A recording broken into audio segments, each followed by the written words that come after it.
be back. And I haven't been able to get back very much. We try to get back as much as we can, and so this was a rare occasion where I coach a little high school football team down in Boca Raton, and so to play on Friday night, and then to get back, and then try to get back up here for a game, especially, you know, the way they do TV. If you're not very good, you don't get the primetime games that stick you at 12 o'clock.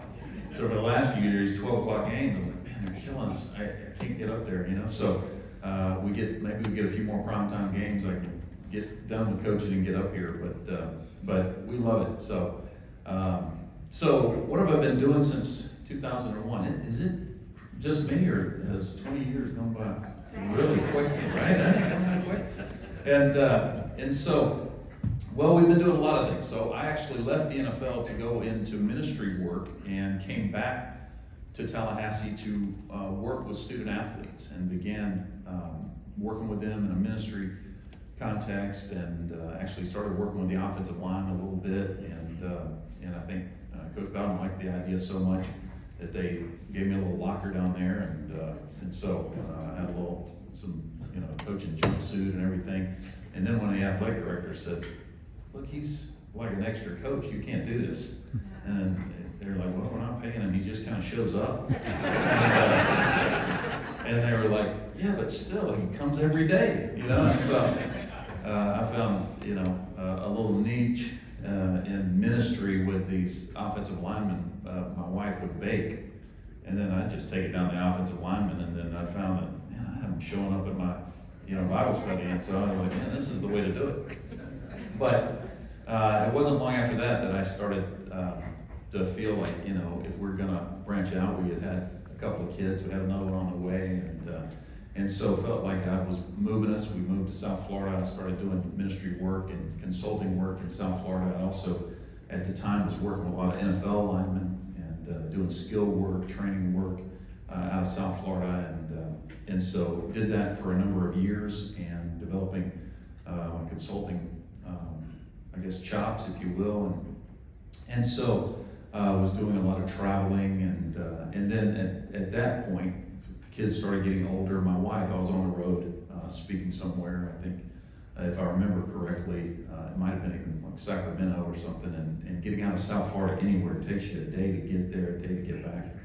My wife sent me my son's first flag football touchdown, and I realized at that point that I needed to reel it in, and there was a job opening in Boca, and I said, "Yeah, I'll come talk to you about it." He said, "We need a high school football coach." And I said, "Man, this might be a nice place for the kids," and whatever. And I sat down with them, and they said, "Yeah, we'd love for you to come. We're thinking about closing the program down, and we just need somebody to re-energize this thing." And I thought, maybe I could take some of the consulting stuff, the ministry stuff, and maybe it would dovetail into this and see. And then they told me what they pay. Yeah. So some of you high school coaches know it, and they said, the guy told me we'll pay you $3,000. I was like, man, $3,000 a month? Look, I can't do it. And he said, no, we're talking $3,000 for the whole year. And I was like, oh,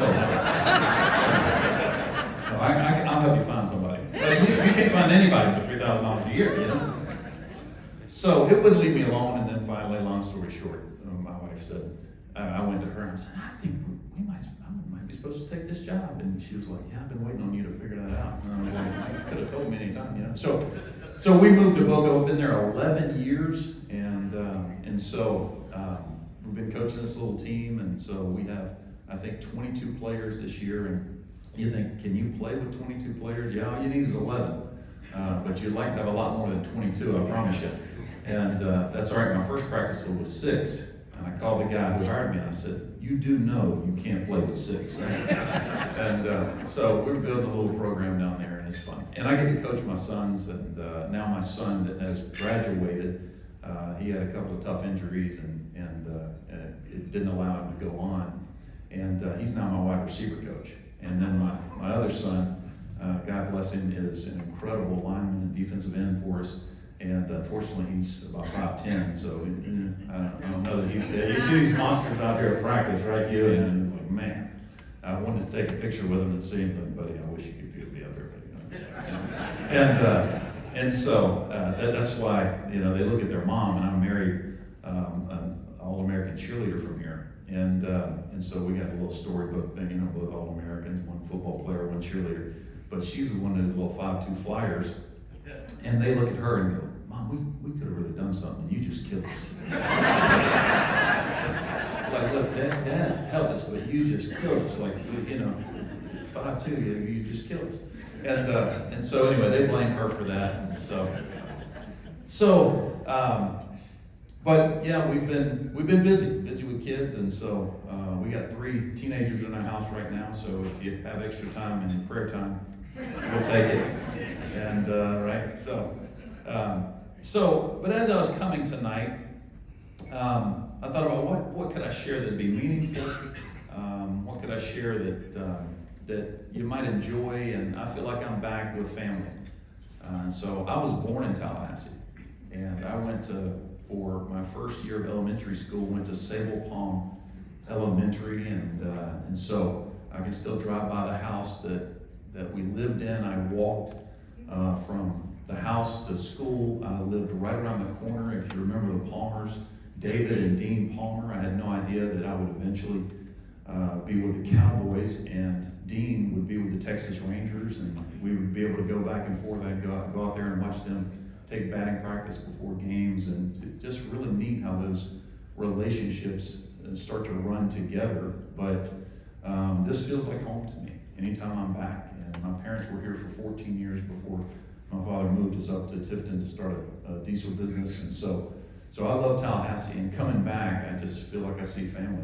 I see Dan that I played with, and we've known each other for 30 years now. And it's hard to believe, as he came to the team, and he started as a walk-on and then earned a scholarship, and it's just amazing. These relationships run deep for me, and so it's good to be back. And let me just say this about the Quarterback Club. I've spent the day with Hugh and him taking me around, taking me to practice, and I knew he was a man after my own heart when he said, "Hey, we're going to go to lunch." And I said, "Where are we going to lunch?" He said, "Well, we could eat here, and it's very good, or there's this place called Chow Time."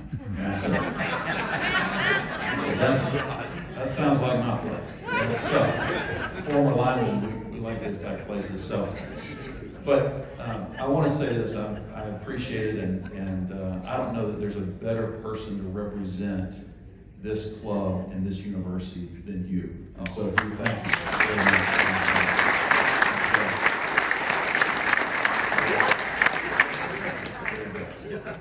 So I appreciate him and appreciate being here. You got the papers. But I thought I'd talk a little bit. Let's see if we can, weave some of the corporate stuff I might do and some of the ministry work that I do, and see if we can dovetail this in and make some kind of meal out of it for you. And so I thought I'd start by talking about a little bit about transformation and change and how that occurs.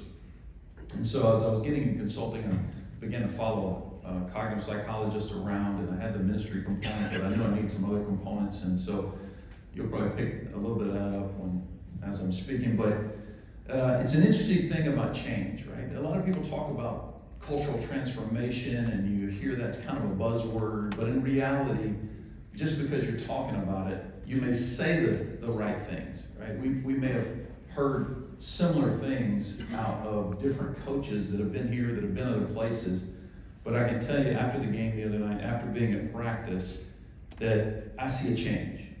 And it starts to become evident, because one thing I can tell you about change, what happens is it's slow at first, and then it begins to happen very rapidly. And that's true with culture. That's true with almost anything we find. It's true in mathematics, right? We see it, things start to turn the corner exponentially, and then it really begins to take off, right? It's that way. It might be in the financial markets or anything like that. We see it maybe with our personal lives, right? Somebody that thinks, hey, I'm going to go in and I want to get in shape. Well, if you want to get in shape, you have to know, anybody that has a brain between their ears understands that it's going to take more than just one workout, right?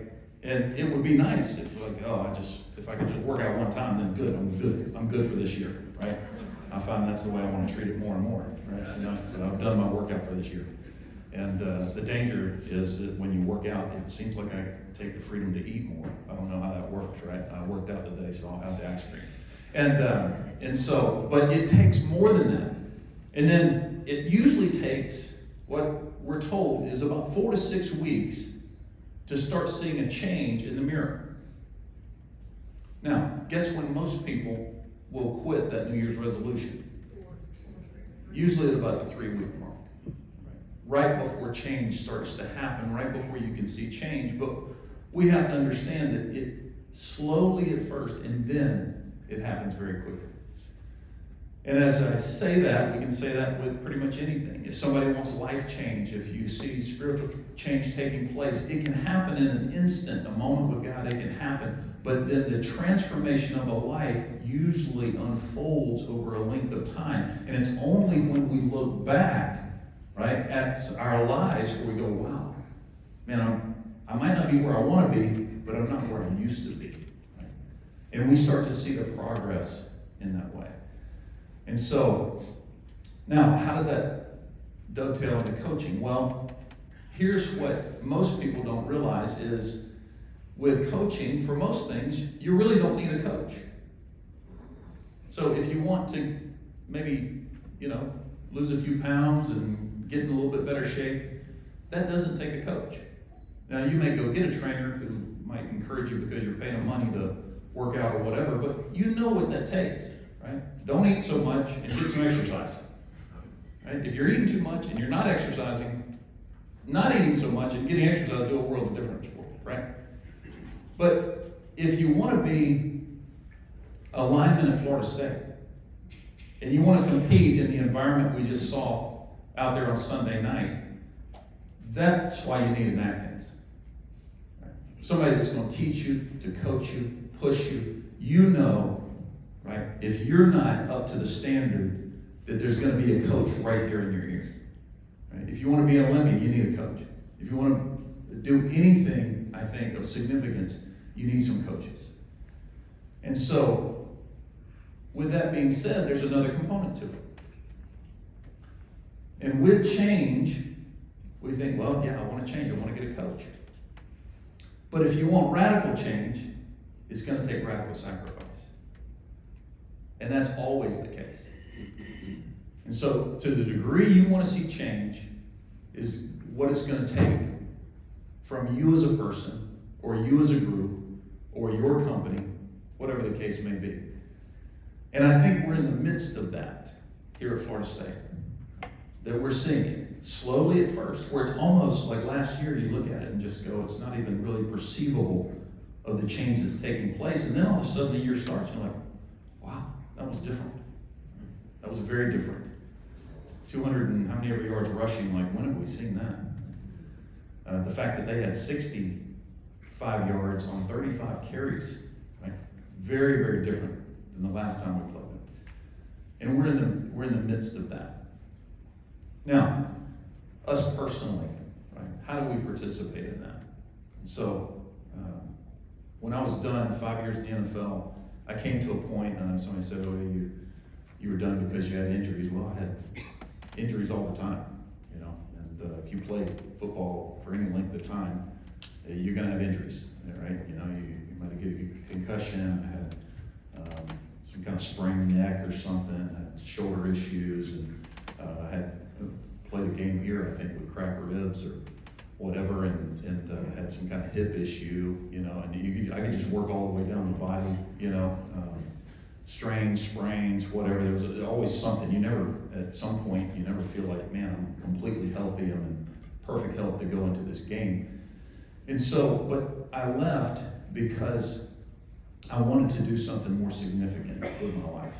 And I felt like it had run its course. And I wanted to see, man, can I take what's left of my life and can I pour it into other people?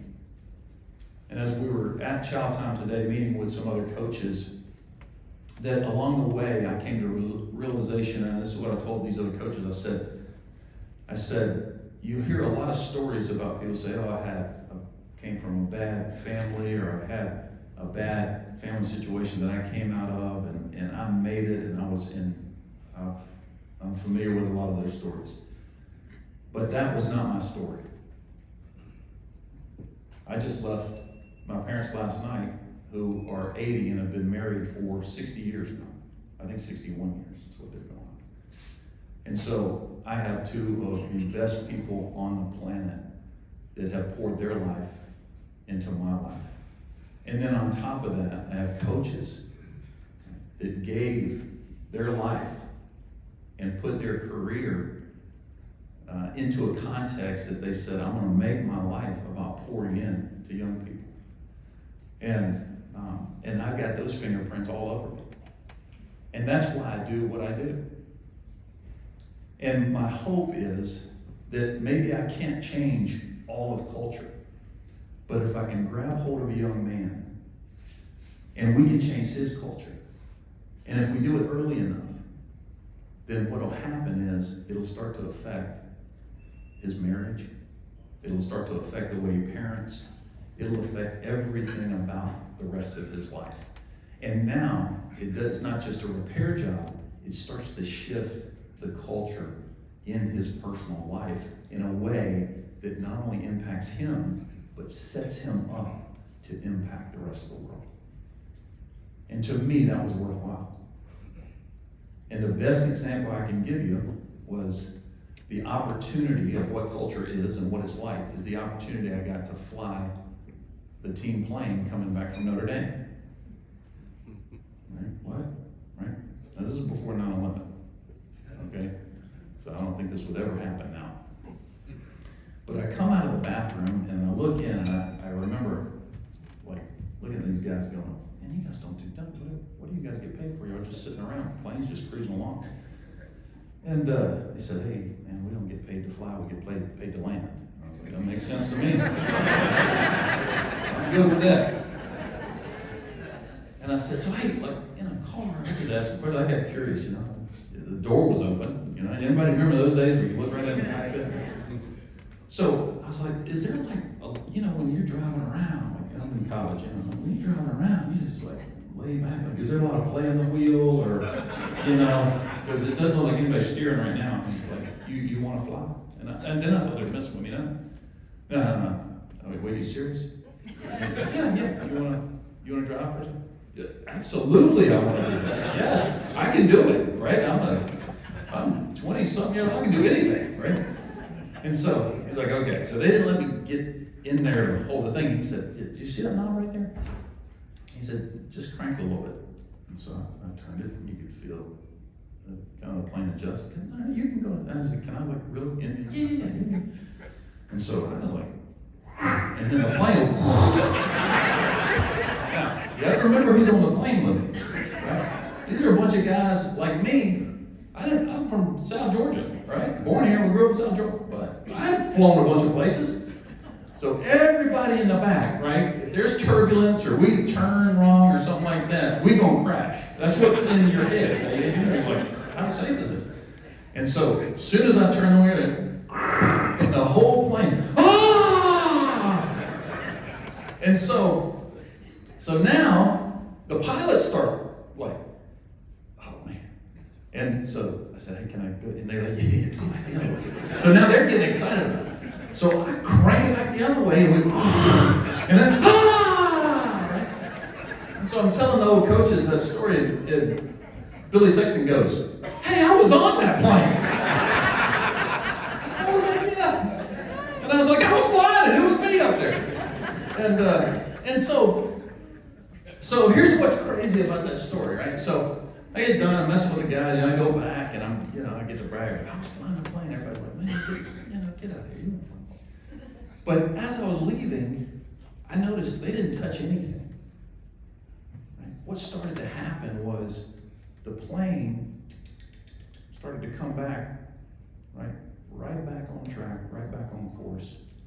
Because no matter how hard you turned it one way or the other, it was going to line back up exactly where it needed to be headed. And when you create the culture of what we are hoping we're seeing here, and I'm more convinced of it even after being in practice today than than I was even after the game, is win some, lose some, but what will start to happen is we'll start to dial in, and this slow will start to become very fast.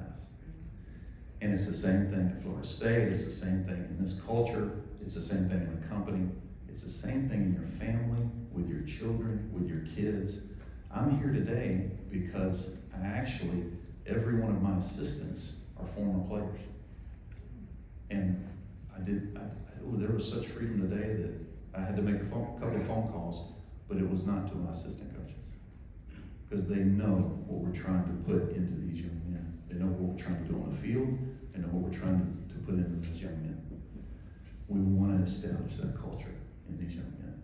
Now, say, how do you participate in that? I'm going to give you three keys. Right? One is be a solution finder. Right? Man, if you want to know the problems of the world, it doesn't take you long to figure those out. And in fact, you want to flip on the news, they will tell you all the problems that are happening. But what you'll notice, whatever your brand of news is, there are very few solutions. There's opinions, but very few solutions. You know what's interesting to me, and I'm crazy enough to study this stuff, if you want to eliminate a lot of poverty in our country, it comes down to three things. And those three things revolve around education, hard work, and self-control. And if you do those three things, your possibility of being impoverished in our country, and granted, poverty in our country is different than poverty in somewhere like Haiti, but it drops 700%. And here's what's crazy. No one's talking about any of that. And I think, why aren't we talking about the solutions? We might have the key to some of the problems in our cities and some of the problems in our neighborhood, but no one's talking about the solutions. They're only talking about the problems. And I'm frustrated. I turn it off. I'm not listening to that. Because you get caught up and you get in this place where you're just like, there's no possibility of solution. And I go, no, I refuse to believe that. God got a hold of my life for a reason. And I believe He wants to do something significant in the earth still today. Right, point number two, right, be a solution finder. Point number two is use whatever you have. Whatever you have. Say, if you're good with money, right? You've made some money. Then not only give, but go find some kids to teach. Go find some young people. Go find some people that have a hard time with that, right? If you have a good marriage, look around you. There'll be someone struggling that you might be able to help. If you're good with your kids, if you've done a good job raising your kids, look around. There's probably someone who's struggling that might need some help. Use whatever God's given you. And I promise you, whatever you put on the altar, He'll use. He'll use everything, right? It's an amazing thing. Even your mistakes in life. We were playing here against Clemson, and I remember it was touch and go early, and so early in the game, I was snapping to Charlie. It was our '93 season, and a shot went over his head. So we're going to talk about bad snap being over here. This thing was long, like 30 yards back, right? And so, but we had Charlie Ward, right? So he runs back this. Dan, you remember this? I shot that thing way back. So he runs back there, grabs it, jukes like three people out, flips it out to, I think it was Sean Jackson, and next thing you know, we go from second and 50, it's like second and 8. And I was like, man, that worked out pretty good. Man. Right? I mean, we love Charlie, and that's one of the reasons why I love a guy like that, right? You can bail you out, you know. Sometimes you would miss a block, and Charlie juke him out, run for a touchdown. Yeah, we did it! Yeah. So, amazing. But I remember, right, like I'm coming over the sideline, I think we had to punt that drive, and I'm coming over the sideline, and I could see, when Coach Bowden coming this way. And as I was walking, then I realized, oh, he's coming for me. And then I started veering off. But, you don't want to see the coach. But, it's amazing how, this 5 whatever man, could strike the fear of God in you. It's like, oh my gosh. And so he was like, buddy, we can't have that anymore. He called everybody buddy at times. And yes sir. But even in your mistakes, what I found, that God will take even some of what we think as, oh, I really blew it right there. And he can use even your mistakes. That's the God we serve. It's an amazing thing, right? And so if he can turn a 30-yard bad snap into a 2nd and 8, can you imagine what he'll do with some of the mistakes we made that if we just give them to him, right? He'll use whatever you have, whatever you'll give him. If you want to just give him your words, right? Then yeah, he can use that. But if you want to give him your life, he'll use every bit of it. Right? We just started a couple years ago. Right, I graduated from Florida State with an information systems degree. All right, and this was at the beginning when management information systems was barely a thing. And I thought to myself, I got to the end of my senior year, and I thought, man, I don't like being in the lab. I don't necessarily like, even programming that much. But what I realized, I like figuring out the problem. And I could figure out the problem as good as I think anyone in the class. But it wasn't something that I wanted to do for a living. Some of the guys were super passionate about it, and I was like, I just don't think. Then you go off and play football, and then you might as well have to go back to school again. 5 years in the tech world is long gone. Well, then a funny thing happened.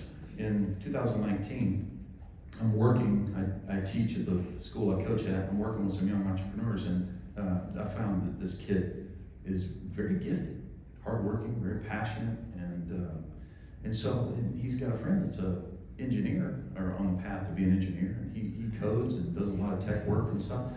And I said, man, you guys could start a business out of it. And they said, well, we wouldn't know how to begin. I was like, well, I might can help you with that. And lo and behold, this degree that I thought I put on the shelf for years and just lay dormant, then God grabs it. And now we launched this little company, and I think these guys are going to do very, very well with what we launched them into.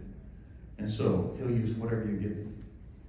And then finally, and I know we're going to save some time for some questions, is do it with him. Right?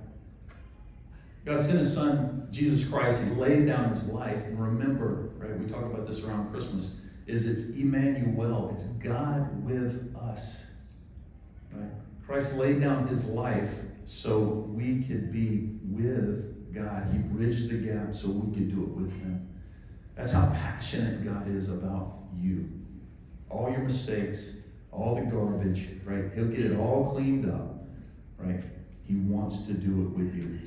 If there's anything that Coach Bowden's life showed us as a football coach, is the possibility of what a football coach can do if he does it with God. Not for God, but he did it with God.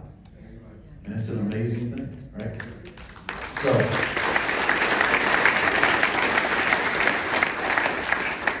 I'm going to check my time here. We're coming up on the stop. But so last story about Coach Bowden. So 1991, we're going to my first college game. All right, now my brother played here before I did. He was a strong safety here with Dion. And I got to know Dion before he was prime time. And I would sit in the locker room. Back then, they would let you in the locker room. And as a 13-year-old, I'd sit down there. And I remember Dion looking at my brother going, he goes, hey, Shy. He goes, you thought I did something nice in the press last week. He goes, I got something even better this week. And then again, lo and behold, I had no idea. We'd be playing with Dion out in Dallas. But we're out in Anaheim at the kickoff classic against BYU.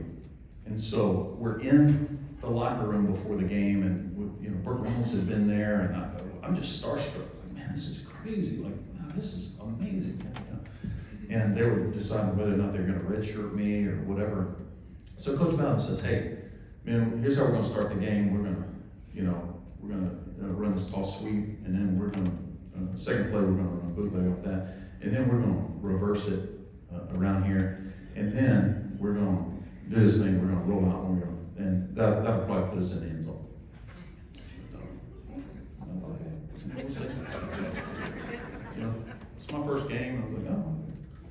So, sure enough, we get the kickoff, play one. I said, that worked, all right, first down, all right, let's go, all right. We're standing on the benches, like, right, pretty sure I'm not gonna see the field. Maybe not that year if I redshirt, but certainly not that game. And then, so it's like, all right, here we go. Second play, it's like, here we go. And it's like, what did he say the third play was? Oh yeah, we're gonna do this little reverse thing. Oh, look, there he goes, all right.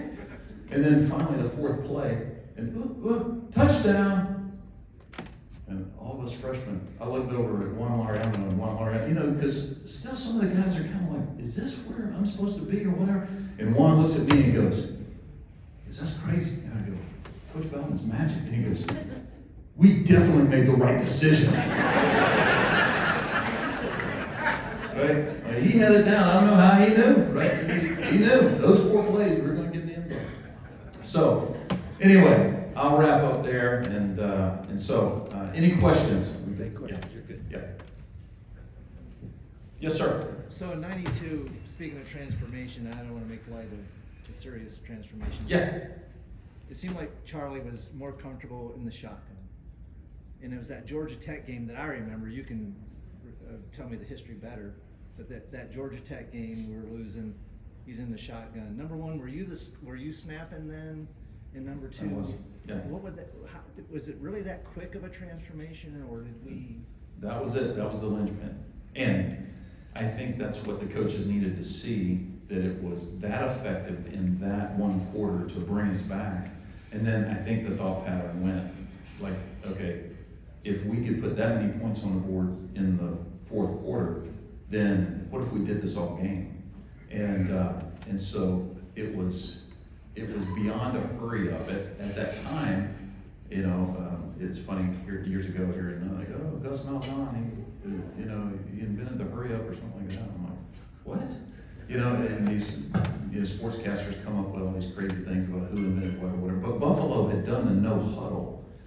But I think the next evolution of it for us was to see how fast we could run it. We wanted to run it so fast. So Brad Scott, whose son now is at USF, right? I remember him running around on the field, and so.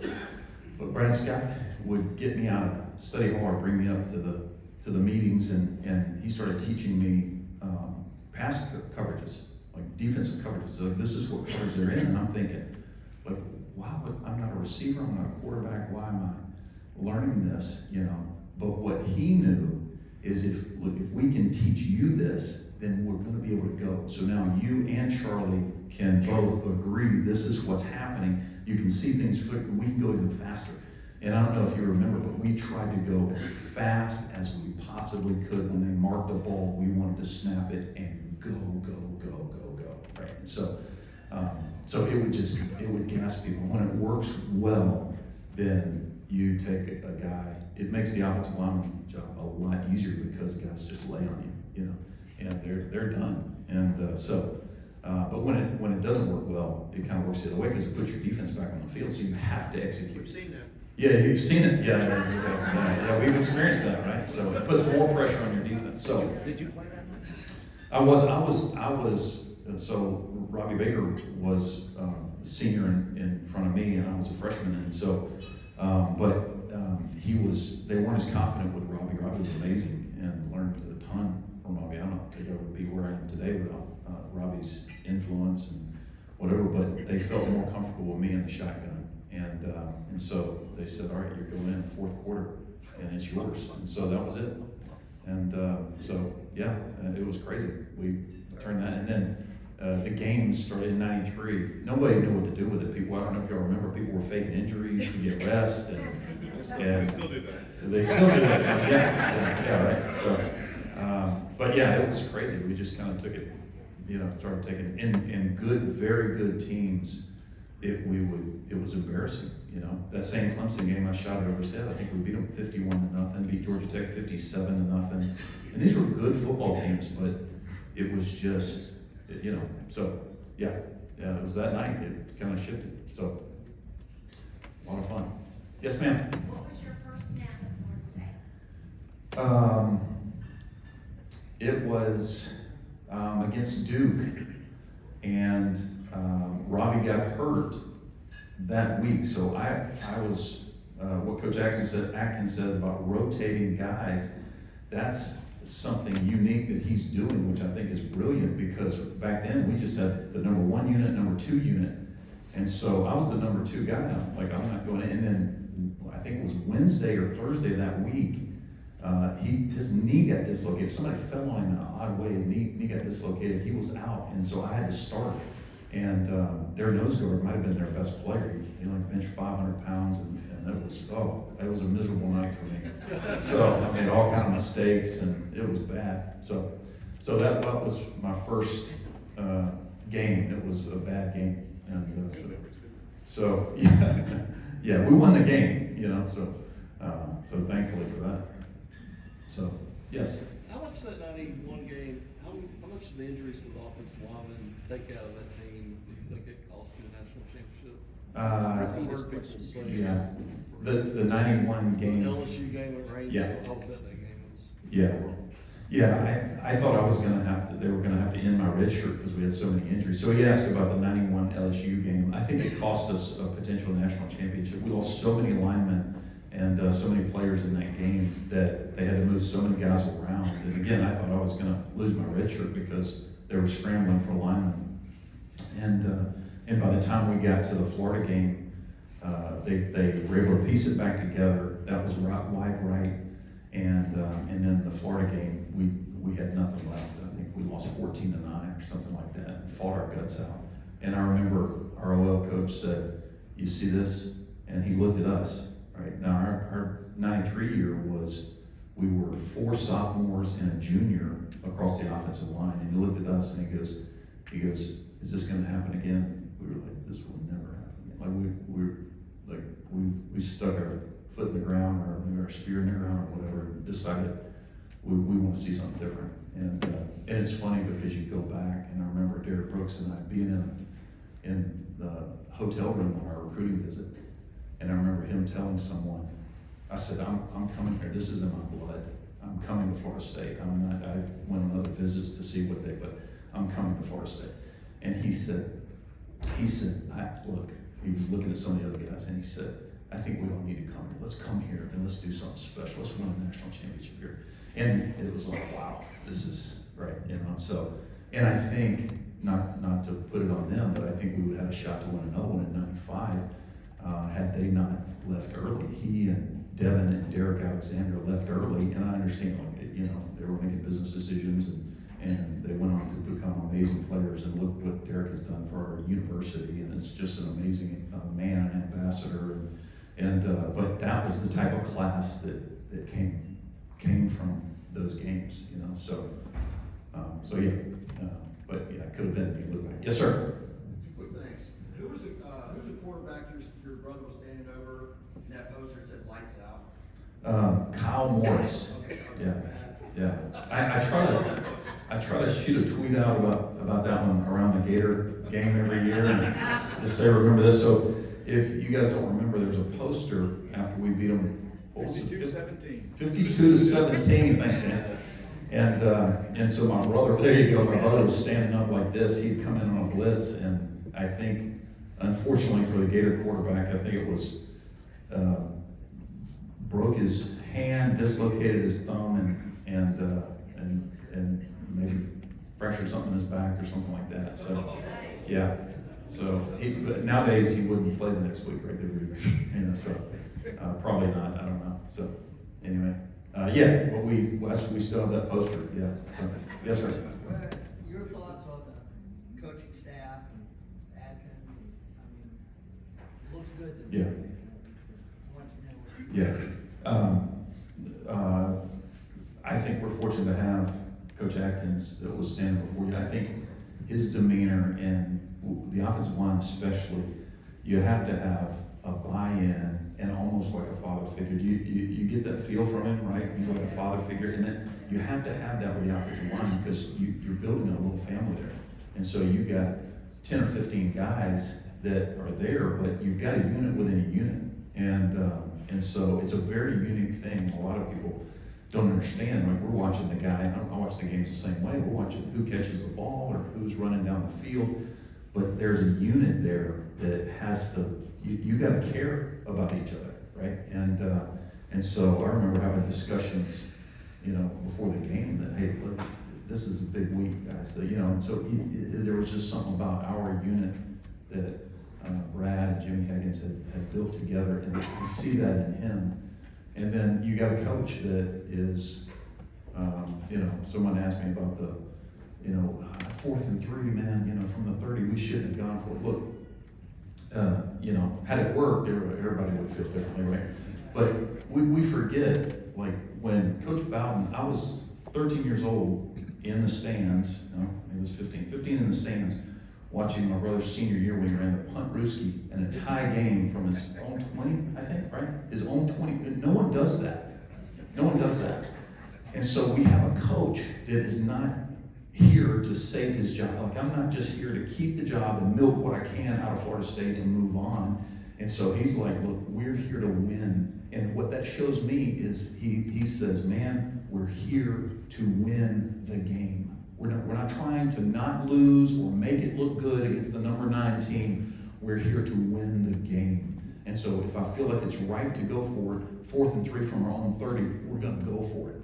And I don't care what anybody thinks, right? I mean, you have to know as a coach, you're going to probably take a little bit of flack if that didn't work. But it's like, I don't care, and we're going to go, right? And so anyway, and I think that sends a message to the team and the players, right? It's a mindset. Like, we're here to win. We're not here to keep it respectable and, you know, like, oh, we're doing better, right?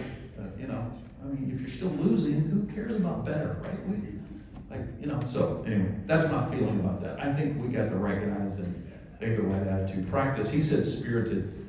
I was very impressed with the tempo of practice today. And so if they put together practice like that after a loss, and then we're going to be okay. So yes, sir. She mentioned your first half. Can you tell us about your last and maybe a special memory from that game?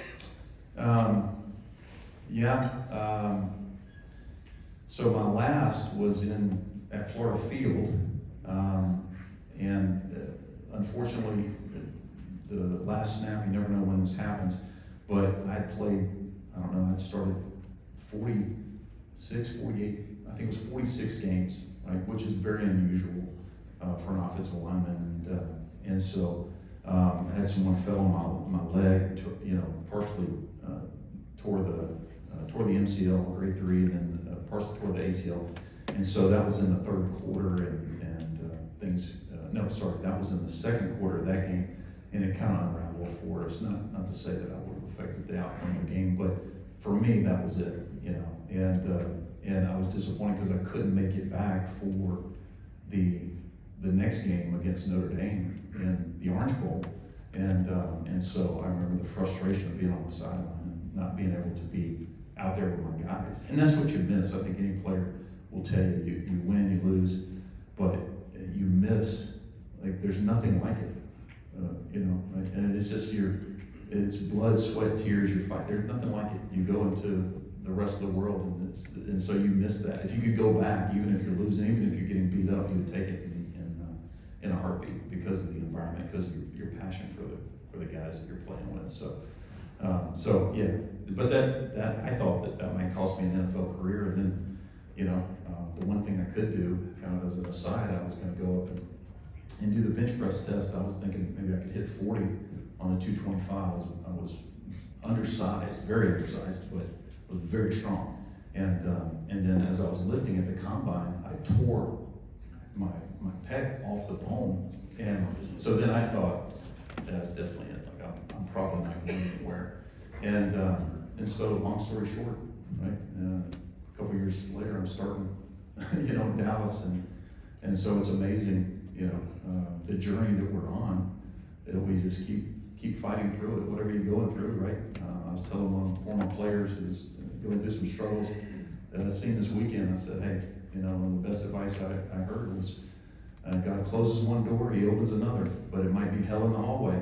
And you just got right. You just got to get through the hallway, get through that transition until you can get into the next thing that God has for you. So anyway, that might be a good. Yes, sir. So it's kind of a two-part question, but the same thing.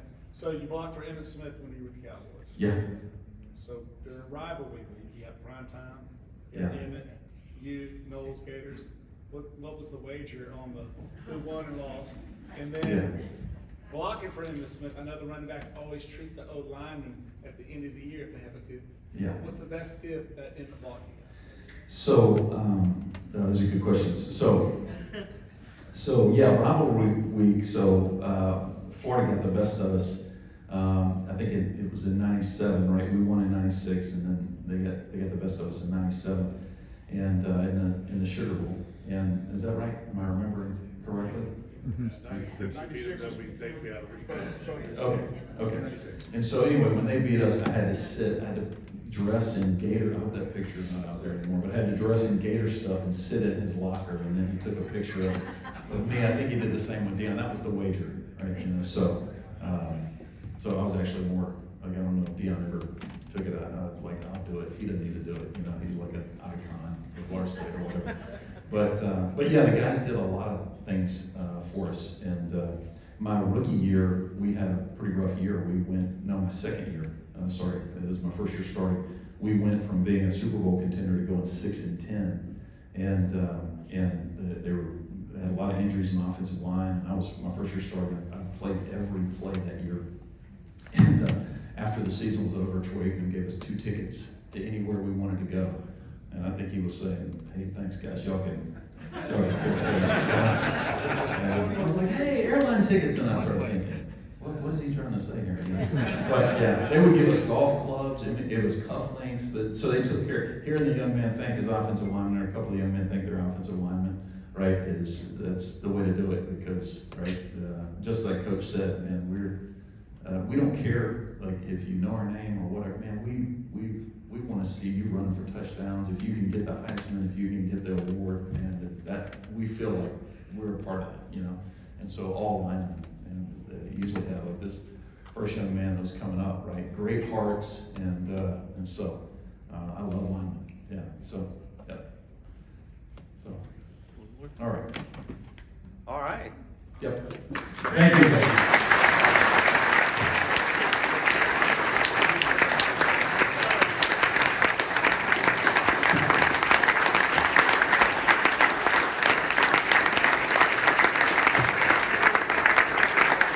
I think and I'm sure Coach Bowden was listening, but I think you made Coach Bowden very proud with your talk tonight.